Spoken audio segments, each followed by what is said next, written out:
Alright, welcome everyone to this episode of Jamaican Geared Lifestyle. Okay, so we have a 2012 Chevy Traverse and we're about to recharge the AC line. So, just a few pointers. You come to your car,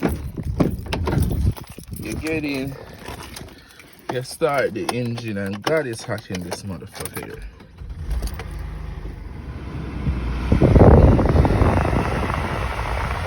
And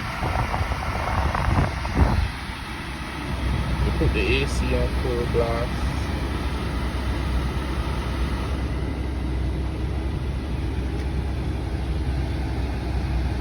But you still know it's okay.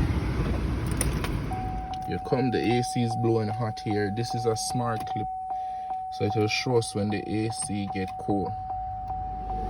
Show us when the AC get cold. If your car is out of AC, then it could be not, the AC could be not cooling for several reasons. Reason number one could be you have a blocked air filter. And we're starting with the lightest reason, it's not the most common, but it's the most, obvious reason. So you could have your AC filter blocked, which is usually in the cabin, the passenger side of the cabin. If you check your AC filter, you go over by the dashboard, you open it. The AC is usually below the glove compartment, the filter. So you check your filter and your filter isn't clogged. Beautiful filter. What else could be causing your AC to leak? Well, you could have a leak in your refrigerant line. And because that's a little bit more difficult to tell, how you would tell if you have a leak in your AC line is that these AC comes with a gauge. And this gauge will tell you if you're low,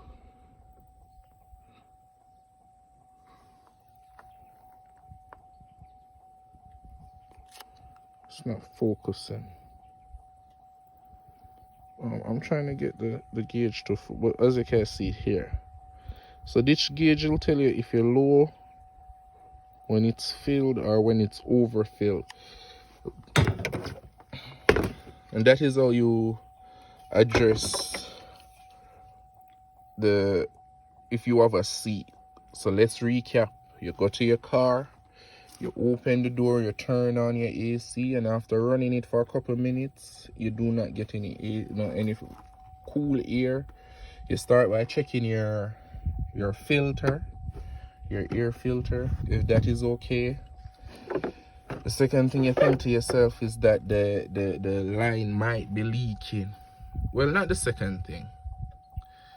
The line might be leaking is one of them. I think the second thing logically you would say is that the AC compressor is out. And I'm not sure if I can get a good view of my compressor from here. But when you have a bad compressor, it doesn't engage. So if you can visually see your AC compressor, you turn it on, and you don't see it rotating, then you have a bad AC compressor. Alright, here we're gonna try to see if we can get a video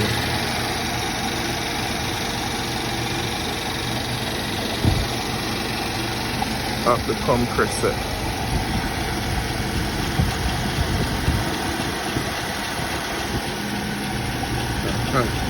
So right here, that's the AC compressor there. And as you can see my one is spinning. That is because it has enough refrigerant inside there. Whenever your AC have enough refrigerant, or whenever the refrigerant level is low, there is not enough PSI to cause the compressor to engage. So the refrigerant level is low, the compressor isn't engaging, so the coolant isn't circulating. So let's recap again. You go to your car, your AC isn't working, you check your air filter is clean.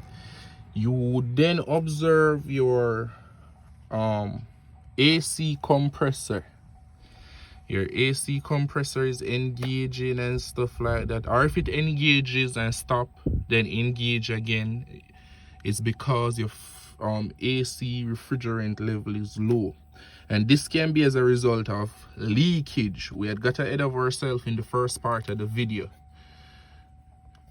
So you check it, and then you check your AC compressor. So you find out your AC compressor is good because it engages and disengages real quick, whether you have the AC on or not, to preventing the system from seizing up. So at this point, we know that the AC, the filter is clean and that the compressor works, but still no cold air. So we'll have to do a refrigerant.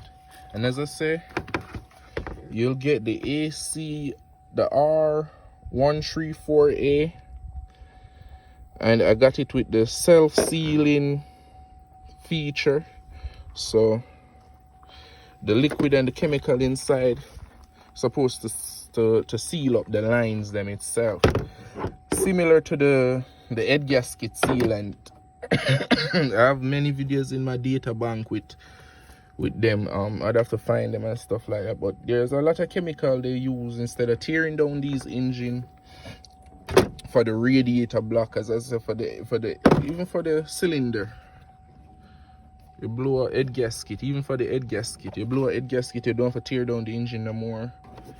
The liquid sealant technology that is in this is in, you know, other chemicals. Back to the lines. So to charge your AC, you'll have to connect to the line that feeds the AC compressor. This is not it. There's a common misconception that this is the AC recharge line. No. And as a matter of fact, this is a part of it, but this is called the high pressure line. And if I was supposed to test the level of coolant inside the car, I would have attached some gauges that I have over there. I'd have to attach one of these with a special clip to it and test the pressure on the high side. And I think the pressure on the high side is supposed to be 161 something, and the pressure on the low side is supposed to be 50. And we have to attach to the low side. We're about to attach the cooler to the low side.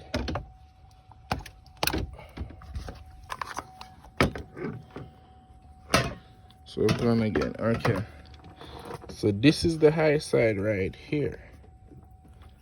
And we want the connection to this, the low side.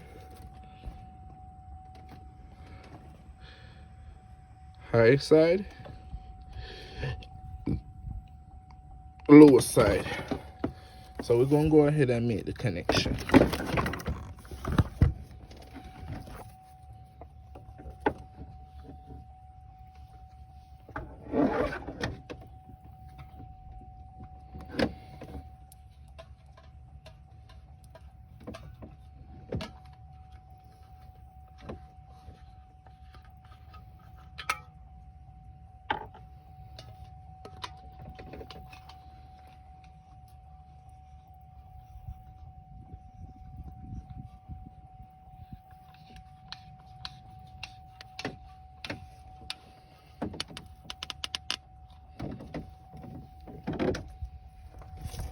Alright, so we're going to connect.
You make sure it is on full blast.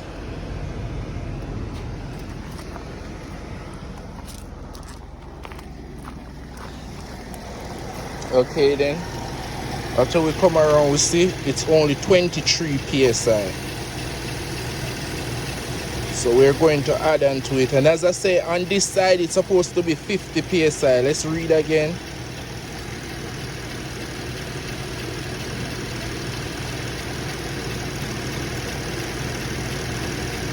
We're only at 22 psi.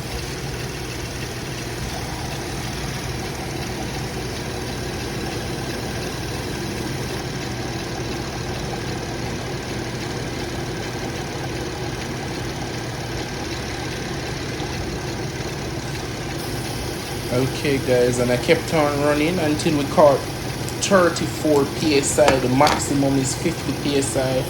But I'm going to stop and go inside the car where we have some smart clips that will tell us when the AC is cool enough. It will change from crystal to blue. These are the clips, and this is what it looks like when the AC is fully charged. Thanks for watching. Like, subscribe, comment for more information.